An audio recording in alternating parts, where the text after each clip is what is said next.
The Chicago Fire Season 13 finale is a mix of major personal developments and some blatant setup for its future, but not all for the better. As the last Wolf Entertainment franchise to wrap up its year, One Chicago's finales have all had previous setups. For Firehouse 51, there was a promise that there would be some kind of payoff to some storylines, primarily involving Dom Pascal, as well as Stella Kidd and Kelly Severide.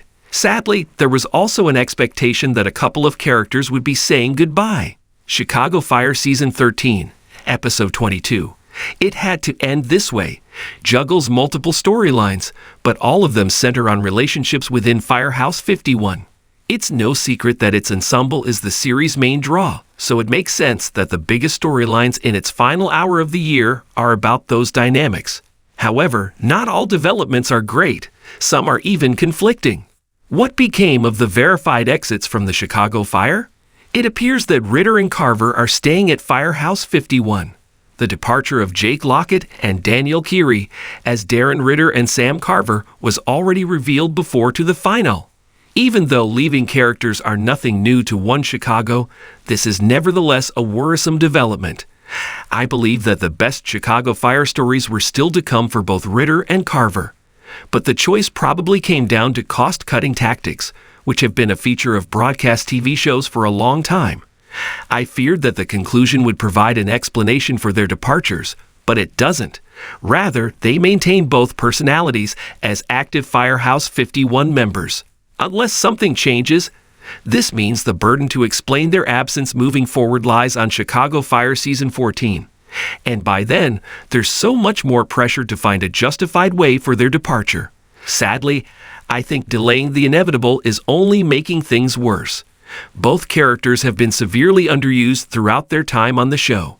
Ritter represents the queer community, while also being the only remaining black regular character following Chief Bowden's exit in Chicago Fire Season 12.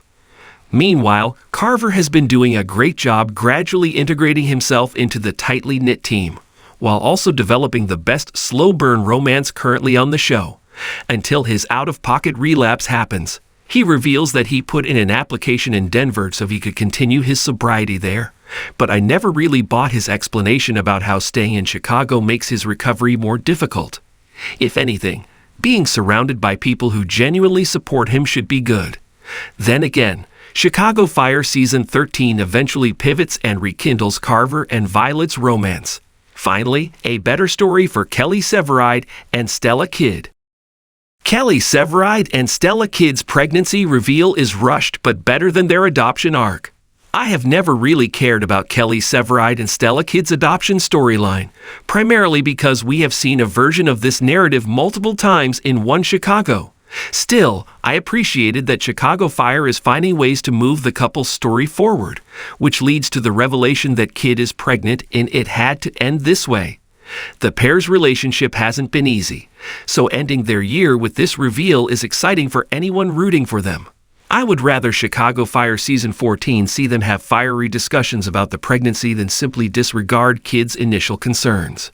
My only concern is that Chicago Fire Season 13 didn't really do a good job establishing Kidd changing her mind about getting pregnant, since she was initially very skeptical about it. It's no secret that despite having been able to defy all odds, she carries so much baggage from her difficult childhood. It's curious if this initial wave of excitement will fade away and result in marital issues. That said, I would rather Chicago Fire Season 14 see them have fiery discussions about the pregnancy than simply disregard Kidd's initial concerns. Chicago Fire reinforces Pascal's place in Firehouse 51, but it still isn't enough. Mouch and Herman prove to still be Firehouse 51's best duo.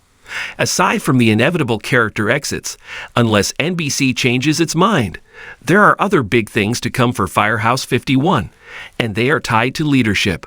Firstly, Christopher Herman's sacrifice for Mouch McColland is arguably the most emotional storyline of the Chicago Fire Season 13 finale, and it all happens in just one conversation.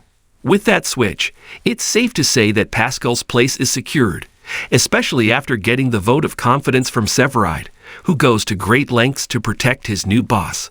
I understand that it's part of establishing Dermot Mulroney's character, but I have not fully convinced yet of this new brotherly relationship between them. Aside from being the most veteran members of Firehouse 51, it's difficult not to want to see Mouch or Herman in leadership positions, and that's only going to happen if Pascal moves out. It's curious if Chicago Fire Season 14 will drag out this situation or keep things where it is. Regardless, if NBC wants this to be more of a compelling story, they need to do more in terms of integrating Pascal more into the team. Thanks for watching this video. Please subscribe my Fast Gossip 24 to our channel and stay with us.